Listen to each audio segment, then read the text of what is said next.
Alors aujourd'hui, on va vous parler de toutes les galères qu'on a eues depuis le début qu'on a le camping-car. Et il y en a eu de nombreuses. C'était pas des grosses galères, mais toutes mis bout à bout, ça faisait beaucoup de petites galères. Merdique. Le premier voyage qu'on a fait, donc j'étais super stressée et tout, c'est la première fois que je conduisais le camping-car. Le lanterneau de derrière, il s'est envolé sur la route. Une route rapide. C'était pas l'autoroute, mais c'était quand même une route rapide. Et en fait, on n'a pas compris sur le moment. On a entendu un gros bruit et quelqu'un qui klaxonnait. Et c'est après, quand on s'est arrêté sur une aire de repos, on a vu le lanterneau s'était barré. Il neigeait à la maison, parce qu'il neigeait ce jour-là. Donc c'était un très bon départ.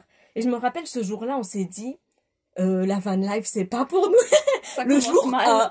le jour A, on s'est dit, vas-y, on va laisser tomber. Bien après ça, plusieurs mois après ça, j'ai arraché moi-même le deuxième C'est ta lanterneau. faute, là.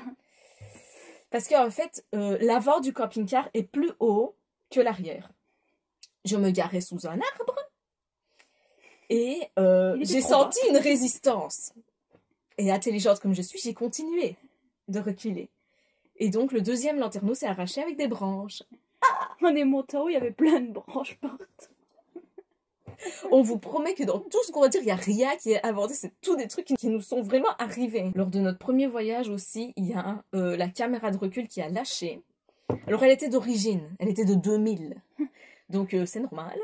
Mais bon, ça nous a saoulés parce qu'on a acheté un camping-car avec caméra de recul. Et du coup, il a fallu la remplacer directement. On l'a remplacée par une autre caméra. Et en fait, celle-là, elle est placée en bas du véhicule. Du coup, elle ne sert à rien. Si vous devez poser une caméra de recul, posez-la au-dessus. Parce qu'en fait, je vois pas les coins du camping-car. Et du coup, avec les coins, on peut rentrer dans des choses. Mais l'ancienne qu'on avait, elle était au-dessus. Et le mec, justement, qui a changé, la Ouais. nouvelle, il a dit non, c'est pas bien au-dessus, parce qu'avec une vue aérienne, vous savez pas calculer combien il y a de mètres exactement, c'est plus précis quand c'est en bas. Moi, j'arrivais beaucoup mieux avec celle d'au-dessus. Je sais pas, ça dépend peut-être des gens. Mais celle-là qui est placée en bas, je vois pas du tout les obstacles, Ouais, mais en au fait. moins, tu vois mieux la distance quand même, non? Oui, je vois derrière, il y a quoi, mais s'il y a un muret sur le côté, je le vois pas. Dis un peu ce que t'as dit. De quoi? Bah, quand t'entendais rien, que je te disais, ah, dis, recule, recule. Bah oui, des fois, vu que la caméra de recul, elle me sert pas à grand-chose, je lui dis par la fenêtre, vas-y, dis-moi si je dois reculer, si je dois aller à droite, à gauche et tout. Elle parle, mais elle parle comme ça. Non, t'as vu. Alors je n'entends rien. Et je vais pas hurler dans la rue non Et plus. moi, à chaque fois, je suis là toute seule devant, je dis putain de grosse salope et tout, j'entends rien de ce que tu dis. Je t'aime. Aïe! Alors, le jour où on a dû changer la caméra de recul, ce jour-là, j'ai reculé dans la rue ici où on est, devant chez les parents de Laetitia. J'ai reculé et je suis rentrée dans une voiture. Qui était garée sur un trottoir. Donc, je l'ai abîmée un peu. J'ai un peu griffé la fenêtre. J'ai déformé la carrosserie à plusieurs endroits. Le camping-car, il n'a rien eu. Mais, vas-y, on n'a même pas démarré et je rentre dans une bagnole. Qui est garée. J'ai grave perdu confiance en moi. Déjà, j'ai pas trop confiance en moi pour ce qui est de la conduite. Mais alors là, je me suis dit, putain, mais qui rentre dans une voiture à l'arrêt? Et la première fois, en fait, on a fait montrer à Nala le camping-car.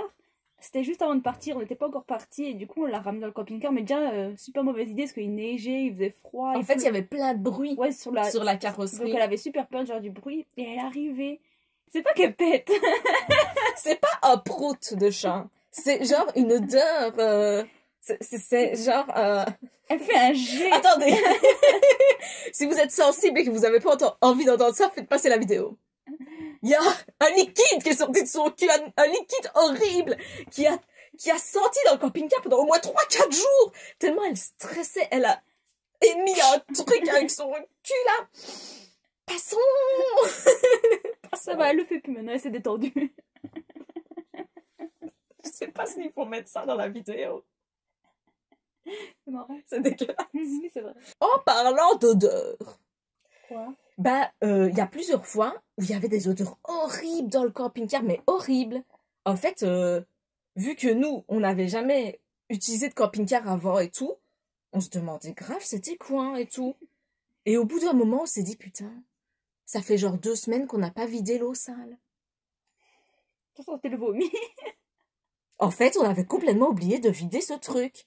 Et en fait, donc, c'est l'eau qui vient bah, de la cuisine. Quand on cuisine, il y a des graderies qui tombent dedans, Des il y a le bouillons. bouillon de légumes, il y a toutes sortes de trucs, voilà, qui a macéré dans une caisse en plastique pendant 2 semaines. Et du coup, l'odeur, elle ressortait par toutes les tuyauteries. Mon Dieu. Alors, quand on l'a vidé, les gars, Une horreur. Ça Et- puait dans tout le truc. une odeur, mais c'était même pas d'œuf pourri, c'était vraiment Indescriptible. cadavérique, ok? Donc, c'était vraiment horrible. Ah oui, l'autre fois aussi, Fanny, on a été mettre de l'essence. Et en fait, au dernier moment, elle s'est rendue compte que c'était pas du côté là qu'il y avait le réservoir, quoi. Alors elle a vite voulu tourner. Et elle a foncé dans la station essence. Ça m'est arrivé 2 fois. 2 fois, je suis rentrée dans une pompe à essence. Là, je suis en train de penser à mon petit papa qui ne connaît pas toutes ces histoires et qui va découvrir en se disant, putain. C'est lui qui t'a appris à rouler en plus. Mais Merde. c'est pas une question de mal rouler, c'est une question, en fait, je suis à un endroit et d'un coup, je stresse et je me dis, putain, c'est pas ici que je dois être. Et je rentre dans la pompe. Voilà, le camping-car, c'est pas du tout abîmé, j'ai pas abîmé la pompe. Voilà, c'était On n'a pas explosé. un petit peu rentré dedans, mais pas tout à fait. Donc, Ça a frotté légèrement. voilà, un gentil monsieur est venu m'aider. Il m'a dit, je suis conducteur poids lourd, je peux t'aider si tu veux. Et moi, mais vraiment, la confiance en les gens à 100%, je lui ai donné mes clés. Il a Oui, conduit le camping-car, il si serait ça se trouve, il barré. serait barré au calme. Il y avait les papiers du camping-car dedans, l'argent, tout. Le chat, tout. Alors un jour, on s'est garé sur un tout petit parking qui n'était absolument pas fait pour les camping-cars. Mais vraiment tout petit, il y avait genre 8 places, 4, face à face. Je me suis garée parce qu'il n'y avait personne. Mais après, quand je voulais partir, il y avait des gens partout. Et j'ai pas pu partir. J'ai essayé d'avancer, de reculer, d'avancer, de reculer. C'était impossible. Donc j'ai dû attendre pendant au moins 5 heures que tout le monde soit parti pour pouvoir partir. J'étais coincée entre un fossé et une rivière, genre, et un fleuve. Et du coup, je savais plus du tout sortir. C'était soit je tombais dans l'eau, soit je tombais dans le fossé. En fait, je sais pas comment j'ai fait pour me mettre là. C'était une très mauvaise idée. Et du coup, en avançant, ben Laetitia, elle était dehors, elle me guidait. Et elle me disait stop, stop. Et moi, je me suis dit, elle dit n'importe quoi, je peux passer. Pourquoi tu me demandes alors? Je te dis plus, moi. Et du coup, il y a une roue qui est tombée dans le fossé. Ça, c'était impressionnant. Les On gars, on n'a était pas comme filmé ça. parce que on avait vraiment pas envie de rigoler sur le moment. Mais il y a une roue qui est tombée dans le fossé et le camping-car, il a tangué, frère, à 45 degrés. Il y avait une roue donc qui était dans l'air, la roue arrière droite là, elle était dans l'air carrément, elle servait plus à rien. L'autre était dans le fossé et il y avait 2 roues plus ou moins sur le sol. C'était impossible de sortir. Je me suis dit putain, je vais rester là à vie. Alors Laetitia, elle m'a dit ne bouge plus, tu ne fais plus rien. Et je lui dis mais il faut bien qu'on sorte d'ici. Et Alors, j'avais peur le camping-car il tourne. d'un coup, j'ai mis mes plus beaux gaz. J'ai foncé et le camping-car a tangué de plus en plus. D'ailleurs, je sais pas si vous savez, mais avant d'avoir la comète, on avait un autre camping-car avec lequel on a eu 15 000 fois plus de galères que celui-ci. Gretchen. Si vous voulez, il y a les vidéos là, si vous voulez aller voir. C'était pire, ça. C'était Mais horrible. ça, c'était l'horreur. C'est même pas comparable. Donc voilà. Si vous voulez aller voir, allez voir. Mais en tout cas, tout ça pour dire que vraiment, il faut pas laisser Faut tomber, les s'accrocher. gars. Même si t'as pas beaucoup d'argent. C'est notre cas, hein. Même si t'as pas beaucoup d'argent. Même si t'as des galères sur galères sur galères. Même si les gens, ils te motivent pas. S'il n'y a pas spécialement des gens qui croient en toi, que tu peux réussir et tout. Mais je sais pas si on peut dire des gros mots maintenant sur YouTube, mais va fan cool, hein, vraiment, allez vous faire foutre. Tu suis ton rêve, t'y vas, t'y vas, tu mets des œillères. Les gens, ils sont là, ils te critiquent, oui, oui, œillères, on s'en bat les couilles de toi. En fait, on a tellement imaginé comment elle serait notre vie et tout en camping-car que elle est, en fait, elle est super bien, mais c'est vrai qu'il y a des aspects négatifs, entre Ouais. guillemets, qu'on voit pas, mais ça fait grave partie de l'histoire, de notre histoire. Donc moi, je regrette pas d'être passée par tout ça.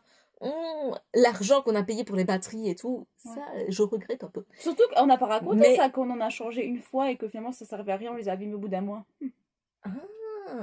Ce qu'il y a, c'est on a été chez un concessionnaire, on lui a dit bah nos batteries elles fonctionnent plus. Nous, on s'y connaît pas en électricité, c'est ce qu'on voit, les batteries fonctionnent pas. Donc il nous les a remplacées. Il a pas testé le circuit électrique. Et en fait, il avait à le faire, normalement. Parce qu'il nous a mis des nouvelles batteries et une semaine après, elles allaient plus. Et en fait, c'est à cause du chargeur qui ne chargeait plus. Du coup, bah, les batteries elles sont tombées en décharge profonde et ça les a... Elles sont foutues, quoi. Bah, du coup, vous êtes plusieurs à nous demander, alors pour ce qui est de l'électricité, si c'est réparé ou quoi. Ça y est, ça va faire réparer. Après... C'est notre plus grosse galère de Ouais. ouf. Ça fait plus de 2 mois qu'on n'a pas d'électricité dans le camping-car. Il y avait des nuits, il faisait 6. Le matin, la journée et tout, il faisait pareil, genre Mais c'était 8, horrible. 9. Le plus dur, à c'était vraiment l'intérieur. le chauffage, quoi. Vraiment, c'était ça. Mais la pompe à eau, c'était de la merde Ouais, mais aussi bon, on parce pouvait que toujours se débrouiller, quoi. Mais... vraiment, on a abordé le sujet dans notre vidéo sur les vendanges parce que on n'avait pas d'électricité et tout. Mais franchement, c'était la merde, mais vous pouvez pas vous imaginer. Parce qu'on était tout le temps dans le froid. On pouvait pas bien se laver avec un gant de toilette, quoi, mais on pouvait jamais prendre de douche. Frère, ça fait 2 mois. Donc là, on est venu chez les parents de Laetitia et tout. Maintenant, ça va. Mais si on devait rester tout le temps dans le camping-car, c'était la mort. Vraiment, c'était trop, trop dur. Ouais, il y a beaucoup de gens qui nous demandent. En fait, notre chauffage, il est au gaz aussi. Mais il y a un déclic d'abord électrique. Et vu qu'on n'avait pas d'électricité, on pouvait pas faire ce déclic. C'était horrible, parce qu'on savait qu'on avait les bonbonnes de gaz et tout, mais on pouvait pas l'allumer. Ouais. Et franchement, c'était grave la merde, comme d'habitude. Bah, du coup, normalement, c'était prévu pour 2500 €, finalement, parce qu'il fallait, en fait, il fallait changer... En fait, ce qu'on a fait, c'est on a dû changer le chargeur. On a dû changer le coupleur séparateur. Ouais, le câblage, Ouais, le câblage. la main-d'œuvre qui coûte quand même plus cher et tout. Les 2 batteries, du coup. Ouais. Il y a un autre truc, mais franchement, on n'est pas du tout spécialiste là-dedans, donc je veux pas dire de conneries, mais on a changé pas mal de trucs. Et du coup, bah, ça a coûté 1600 € finalement, le 2500. Ouais, bah, enfin, je sais pas, on nous avait fait un devis à 2500. Mm. Tant mieux, on Ouais, s'attendait c'était une bonne à ce que ce surprise. soit beaucoup plus cher, mais on n'a pas vraiment compris pourquoi c'était moins cher. On a juste dit merci. En plus, on a trop flippé parce que là, quand on est venu pour payer et tout, il dit oui, par contre, c'est pas le prix qu'on vous avait dit et tout. Je me dis quoi? Je me suis imaginé beaucoup plus cher. C'est-à-dire... Il a dit non, non, c'est une bonne surprise, là, ça va. En plus, c'était mon anniversaire le jour-là. On a changé aussi, à l'avant, on avait un problème avec les sécurités, en fait. Quand on fermait une porte, l'autre s'ouvrait, et quand on ouvrait, ben, l'autre se fermait. Donc, Ouais, apparemment, voilà. c'est un truc électrique, central. Ouais, c'est un petit ou moteur, je sais pas quoi, donc ils l'ont carrément viré, mais non, c'est manuel. Tant mieux. Donc ça aussi. Donc voilà, on a persévéré, et on est toujours dans notre petit camping-car qui maintenant a du chauffage et de Tout marche. l'électricité. Démonstration. C'est bien. On espère maintenant que vous vous sentez moins seul dans votre vie de galère, parce que je pense que ça arrive vraiment à tout le monde de vivre plein de petites séries de galères. Souvent, c'est comme ça. Hein. Il y a des séries. Nous, c'est une chaîne YouTube où on montre aussi bien les choses positives que négatives. Donc... Les aventures et les mésaventures. Donc pour nous, c'est obligatoire de vous montrer tout ce qui se passe, aussi bien que mauvais. Mais nous, notre but vraiment de notre chaîne YouTube, c'est de motiver les gens à y aller, même s'il y a des galères. Il faut quand même aller au bout de tes rêves. Oh, on dirait un prophète maintenant. Ah oui, mais c'est vrai. Bah, par exemple, t'as un problème électrique dans ta maison. Tu vas pas vendre ta maison. Tu refais l'électricité. Voilà. C'est ce qu'on a pareil. fait. Ici, c'est notre maison. On a refait l'électricité. Et voilà. On espère qu'on vous a diverti en cette journée maussade de octobre. Enfin, je sais pas quand vous regardez la vidéo, mais ça dépend où ils sont aussi. C'est une journée maussade d'octobre. Ça se trouve, il fait 40 degrés. Dans le Grand Est. On vous fait plein de bisous. N'hésitez pas à vous abonner. Il y a des gens qui regardent. On voit les statistiques, ok? Il y a des gens qui regardent nos vidéos. Mais qui s'abonnent pas. À chaque fois et qui ne s'abonnent jamais.